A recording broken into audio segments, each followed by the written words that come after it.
Hello all you lovely tarot people, it's Julia here from the Highly Sensitive Tarot, and this is just a chat really today, just a sort of rambly chat, a catch up, just my thoughts and feelings about certain things, what I've been up to, what I've been doing, and what my plans are for the future with my channel. So I've spent most of the month of May and some of the month of June, like the first week of June, not really recording any videos. I was just really not feeling very well.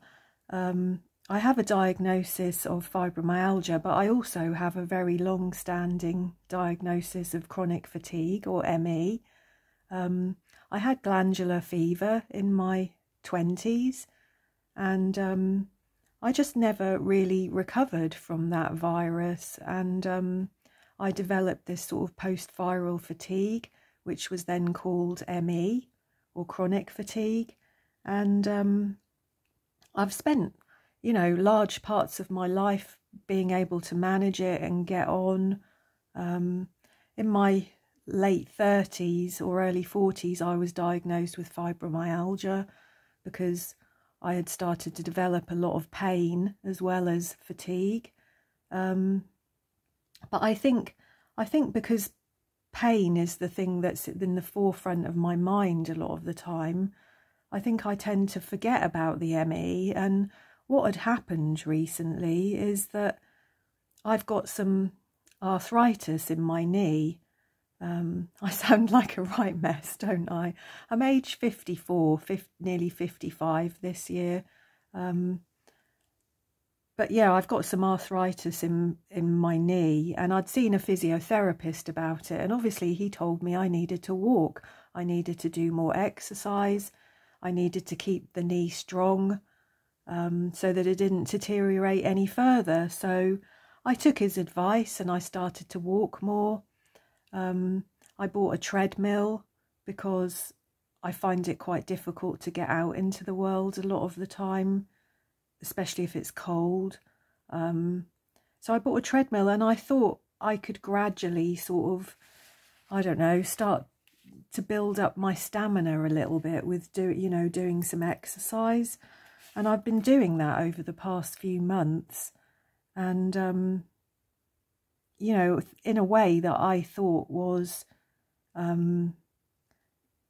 supportive to my existing health conditions, that wasn't going to wear me out too much. And I ended up just completely exhausted. And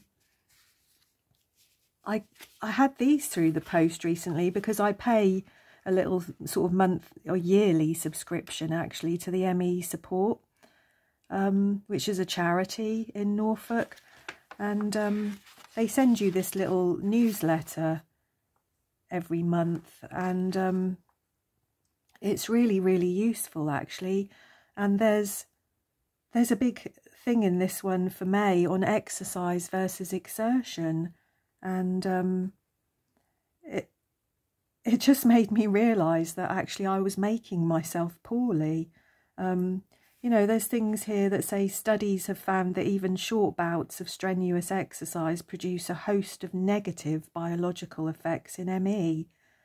And that basically people with ME, if they do any real exertion one day, they're not able to compensate and to recharge their batteries for the next day. So you end up in this constant cycle of crash and burn. And it's just saying really in this article how difficult that is, because it's almost universally accepted that for everybody with a physical health condition, that exercise is a good therapy. If you've got a heart condition or arthritis, you're always encouraged to exercise. But actually with ME, you're not particularly. And so that upset me quite a lot. And then for June, what came through was why ME patients can't or struggle to attend social gatherings. And this is something that's been a big source of sadness in me for a long time, because you know, I struggle to be consistent. You know, I frequently cancel things at the last minute. I get full of good ideas of things that I'd like to do, and then on the day I'm not well, or I'm fatigued, or I'm suffering anxiety, and I struggle to get out of the house. So you know, there's things that are written here that kind of upset me, really, of like, we're not making excuses, we're not trying hard enough, we're not being lazy or being a party pooper. We would also love to thrive in social situations and not merely survive. Always missing out on special occasions is much harder for us than our absence is for you. Describing a world encompassed by boundaries healthy people can't begin to fathom is such a grueling endeavour. But for the sake of every misunderstood ME patient, I'm going to try and break it down for you. And she talks about why it's difficult for people with ME to socialise, that we struggle with noise sensitivity. Even like 2 conversations in one room can be too much. It can shake our nervous system and cause pain, migraines, light, flashing lights, food intolerances, chemical sensitivities, accessibility, physical exertion. You know, even things like getting showered and getting dressed, and the travel that it takes to get to see people can be too much. The emotional exertion that goes with, you know, the fears around things being too much, that cognitive exertion. And then it talks here as well about post-exercise malaise, PEM, which is the significant worsening of your symptoms following physical, cognitive, or even emotional exertion. ME patients may look fine for the little while that you see us, but afterwards we face an exponential increase in symptoms. So I've been grappling with these things, if I'm honest, and trying to find a way to have as much satisfaction in my life, I suppose, as I can, as much of a balance in my life as I can with being active, you know, seeing people, having my channel, doing videos, cooking, gardening, you know, all the things that I love to do, but they all take their toll on me, and I have to really be boundaried. And yeah, as I said, it's a great source of sadness and frustration for me a lot of the time. Yeah, so anyway, I just wanted to share that, really, because I may not be making as many videos as I have done in the past, because I think I realised I'd made so many videos over the last couple of years, and I'd done it really to the sort of detriment of other things, just in the same way as I tried to exercise, and I did it to the detriment of other things. So I'm sure if you have any kind of chronic ill health problems, you'll completely get what I'm talking about, the frustrations involved. But anyway, I just wanted to share that with people, really. Some of it may resonate for you, but I just I think I just always seek to be understood, really, by people. But anyway, what I have been doing over the last month, since I've not been recording any videos on my channel, is I've become a bit obsessed with edging of decks. That is one of the things that I have been doing. So I thought I'd just show you some of the decks that I've edged. I'm obviously going to continue, but I just bought a sort of small pack of pens, and I thought I would have a go, and I've really enjoyed it. That sort of mindless activity I find is really soothing for my mental state. When, you know, a lot of people, when they're anxious or agitated in some way in their minds, exercise again is a really good way to combat that, but that's not something that I can do a lot of the time, so I have to have activities that help my mind to settle and be quiet. And I found that edging decks actually is a really good way to do that. So I hope you can see the colours here. Well, this is the Light Seers deck, and I edged this in this beautiful purple. What else have I got? I've got the New Era Tarot here, which I edged in this sort of antique sort of gold, I suppose it is, which I think goes really nicely with the cards. This is a new deck that I've had recently. This is the Grim Walkins Curious Cats Tarot, I think it's called. And I've edged this in green to go with the backs of the cards. As I said, I do hope these colours are coming out in the video. It's hard to see. The Tarot of the Light, or Tarot of Light, I think this one is, which is a beautiful, beautiful deck. And again, I've edged this in a sort of aged gold colour, which I think goes really, really nicely with the red. I said, you can see there's been a fair amount of agitation in my mind over the last month. I have edged a lot of decks. This is the Osho Zen tarot deck, and I've edged this in black, and I'm really, really pleased with this deck. I think the black suits this deck really, really well, so I'm really enjoying that. The Everyday Witch Tarot, which is such a cute deck. I've edged this in this, well, it's supposed to be blue, but I think it's kind of come out more purpley really than blue, hasn't it? But it suits it. It's a nice colour, I think. So there's that one. I also, this one was not so good, and I'm sad about this really, because this is one of my favourite decks, the Tarot of the Abyss. But I had started to edge it in silver, and as I sort of did a few cards, I realised that I didn't like the silver, and so I decided to edge it in black. And going over some of the silver with the black didn't sort of stick. I've had to go over it several times, and I think it could really still do with another coat, but I'm kind of pleased with it. Black was the right colour. What else have I done? I've got the Anna Kay Tarot here, which again I edged in black, and I think it was the perfect colour for this deck. I love it. I'm really, really pleased actually with the Osho Zen and this Anna Kay deck. I think that the black makes it really sleek and gorgeous. I like that.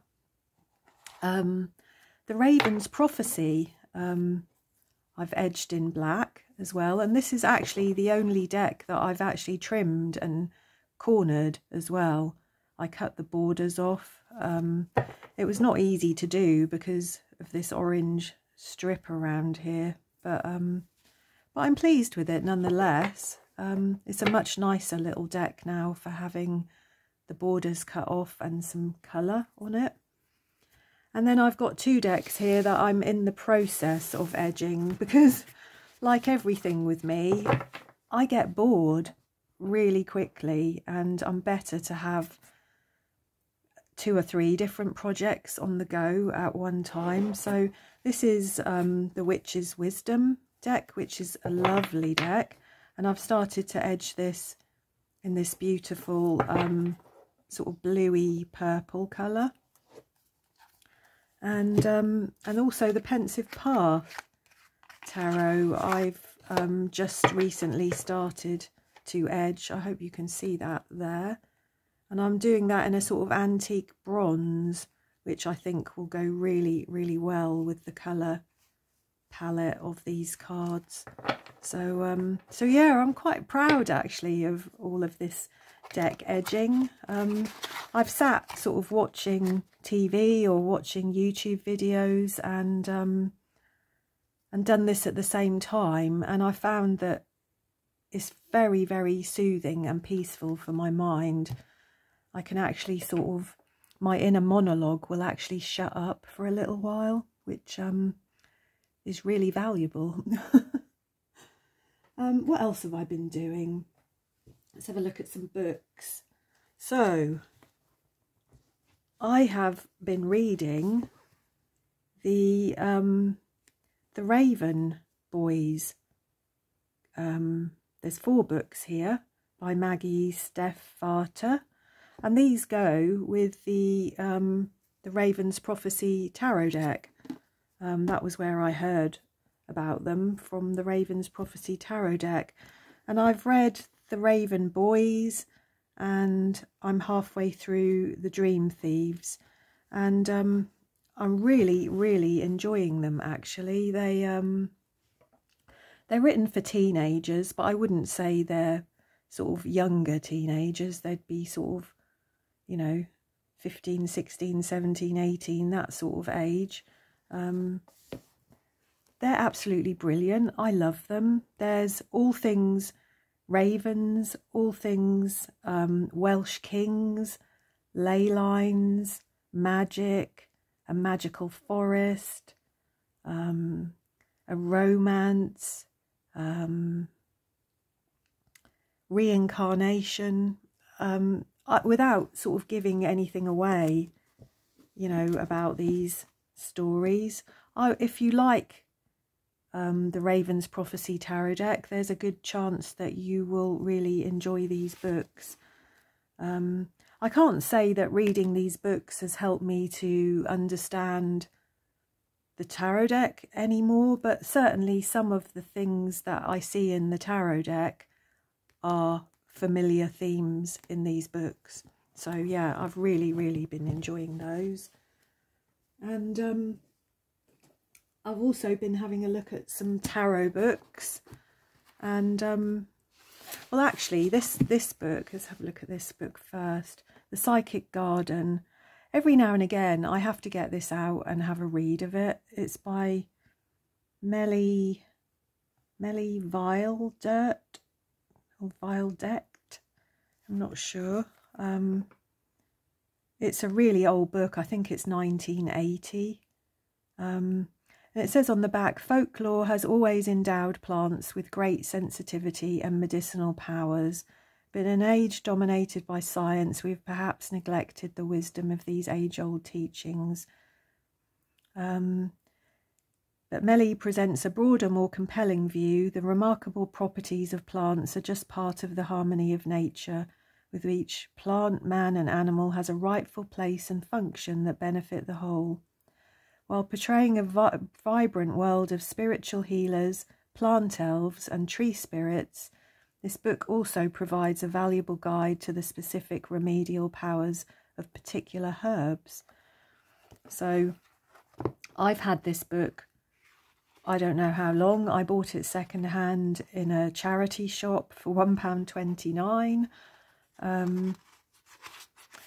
It's stained, it's got grease stains in places on it, which is not from me. You can see these grease stains here, but I just love it.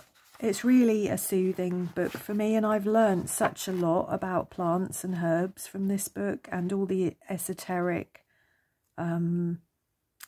uses and meanings that go along with them. There's even a bit here on the nature of elves and tree spirits, trees and man, dowsing, lots of recipes, lots of things, plants and the moon, when to grow certain things. Yeah. And again, this year I've just been sitting looking at this book because, one, I don't excuse me, I don't really have the energy at the moment for any serious gardening. But two, I'm also trying to move house.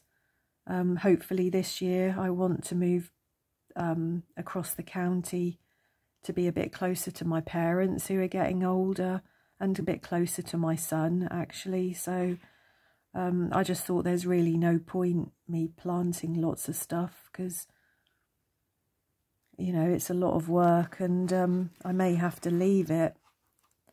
So so yeah, I've just been sort of flicking through this book and looking at it, but I just thought I'd show it to you, because I don't know whether it's still in print or whether you'd be able to find this book anywhere yourselves. But if you like plants and herbs and you're interested in the sort of esoteric relationship with them, you would love this book.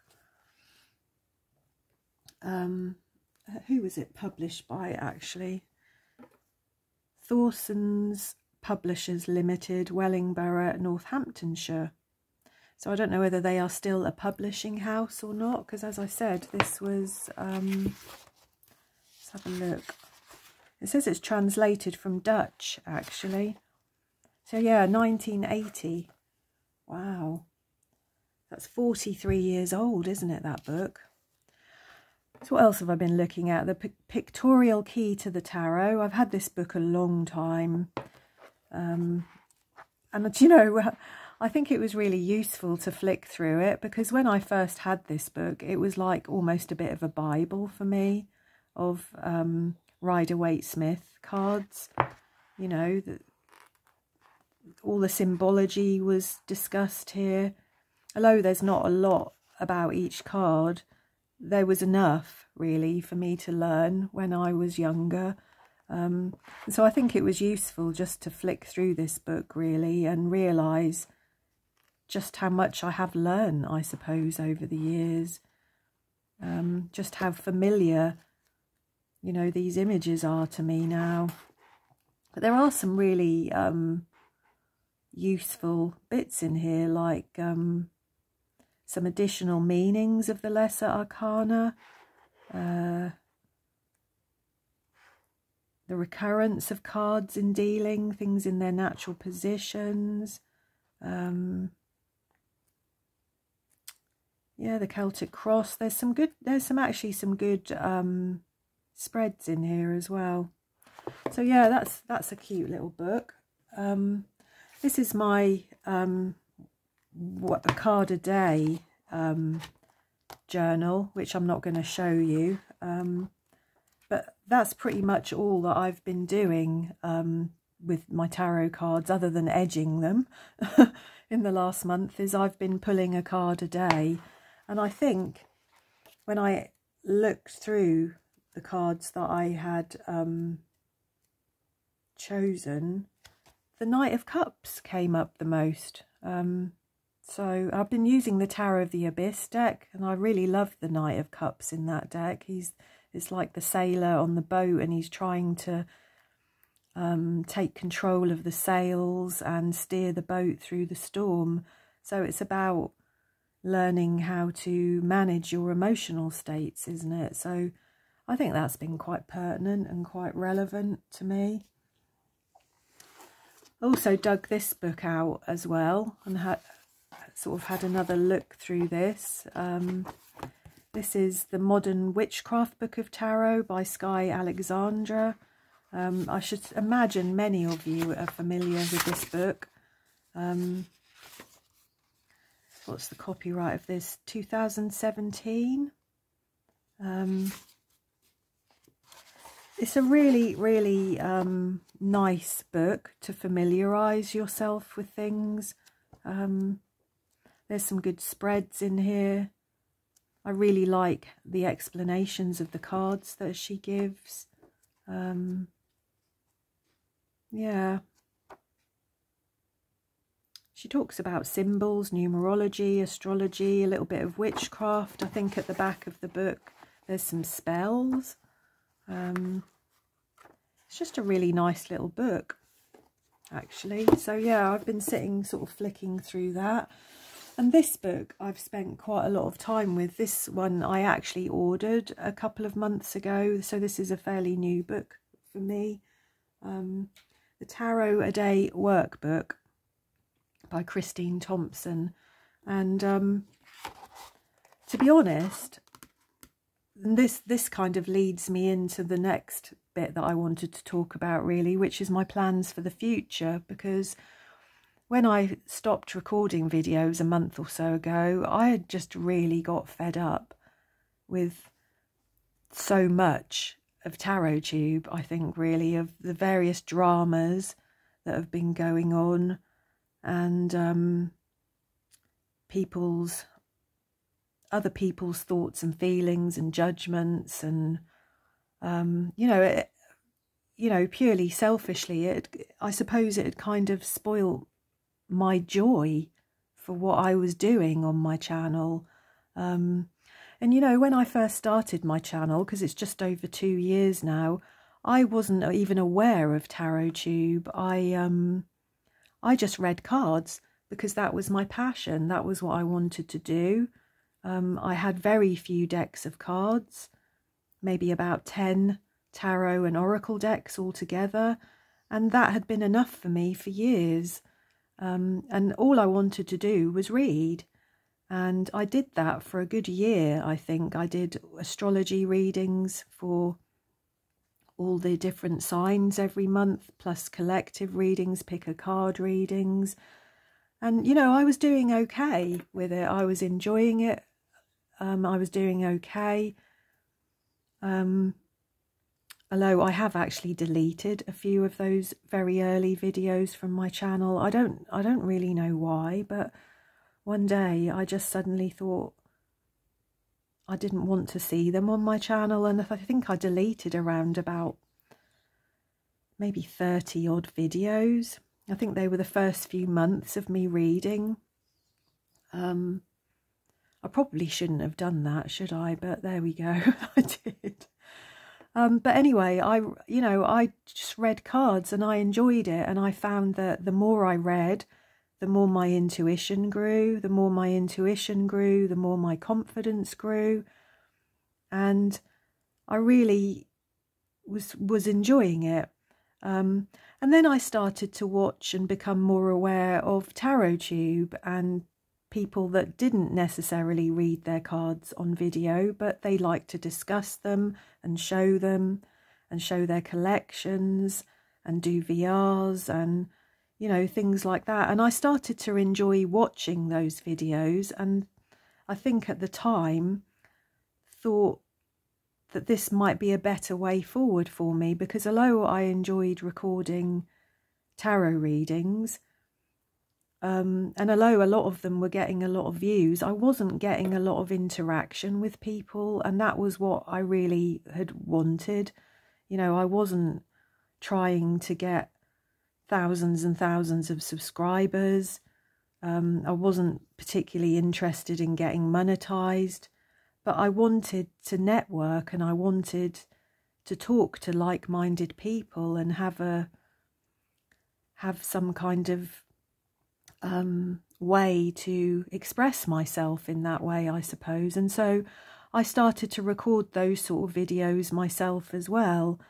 And quite quickly I realised that there was a lot of judgment around about people that read cards, that they were somehow not honest or authentic, and that they weren't genuine in some way, was the feeling I ended up getting. And so I stopped reading pretty much around Christmas time, I think.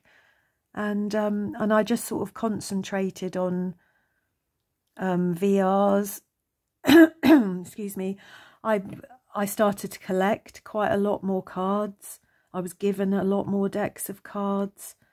And so the content of my channel changed quite a lot, and I was kind of enjoying that, I suppose. But I also at the same time had realised that the longer I didn't read, the more I was losing my confidence about actually reading in a video, because you're quite vulnerable really to read in a video, because it's not my natural style to read under pressure like that.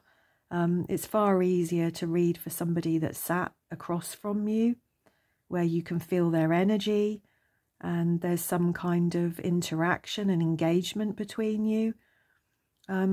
even when I read for myself, I rarely will just sit and read cards, you know, in half an hour or so, and that be that. I often will lay a spread or a few cards, and I'll look at it over the course of the day. You know, I will reflect upon it, sometimes even over the course of a few days. So to read under pressure for a camera, on a camera when you don't edit your videos, you know, I start talking and I keep going until I've finished. And so, you know, that is quite stressful. And if you're not doing it regularly, it can feel very stressful and very exposing. And I think, as I said, I started to lose my confidence, and I realised that my intuition and my ability even to read my cards was diminishing, which is shocking really, when I've been reading on and off since I was sort of 20-ish.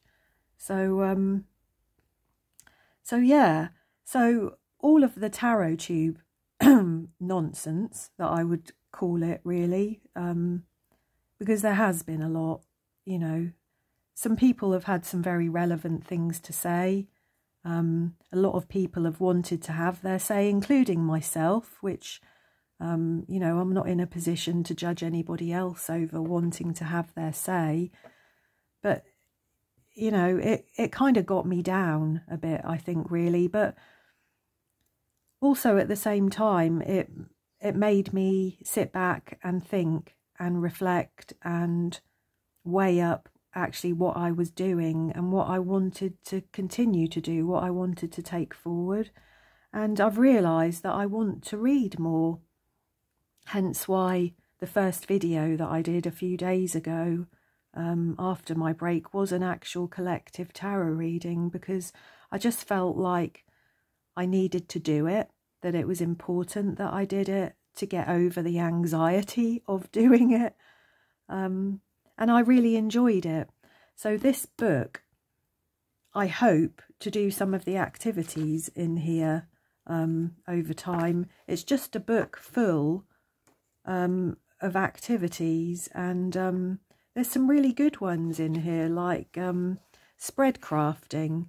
You know, they give you a little story, a little scenario, and then they ask you to custom make a spread for this person, or give them a short reading based on a spread that you already know. There's speed read, so draw 2 cards and read them together as a pair. What might they mean in a love and romance reading?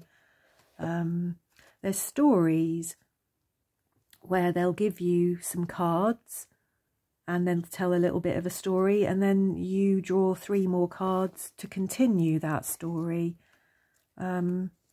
So I think I'm going to have a go at doing some of those things in videos, because I think they'll be useful for me, and they might be useful as part of my Learn Tarot series for people that are just sort of beginning their journey with their tarot cards.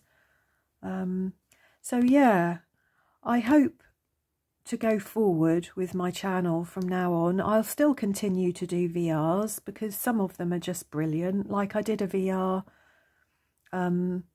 this morning, also Ramon at Moon Scarab, 1 card and 10 situational questions, and it was really thought-provoking. I really enjoyed that video, so I will definitely continue to do some VRs that that inspire me.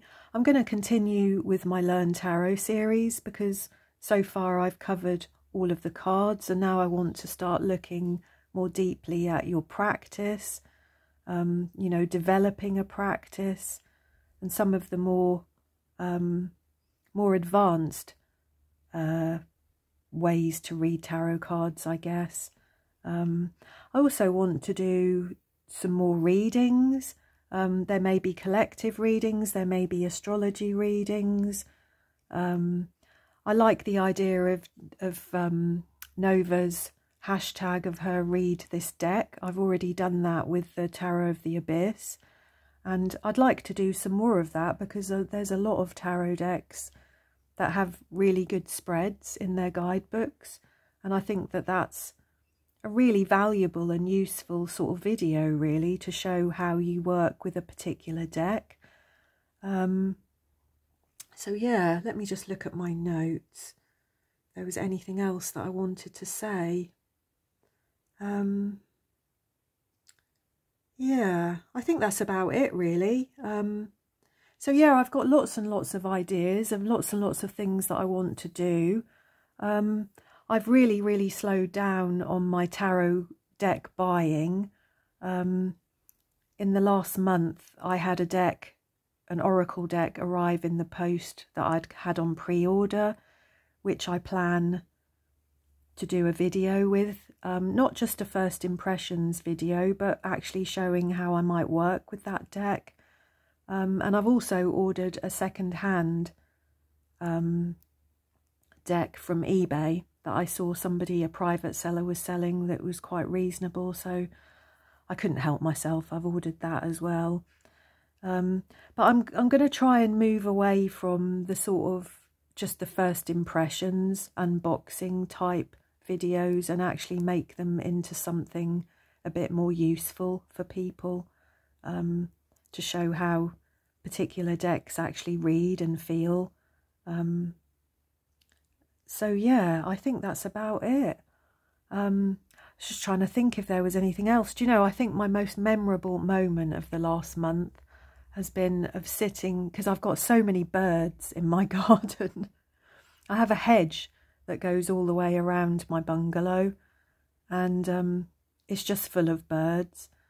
And I have a robin that I've been trying to sort of tame and befriend, and I've had him sitting on my finger in the garden, and I just so wish I could have got a video of it to show you all.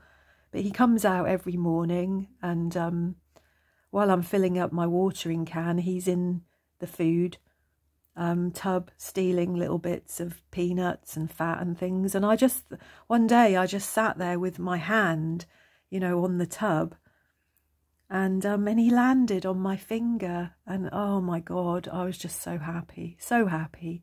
So that's my happiest and most joyous moment of the past month.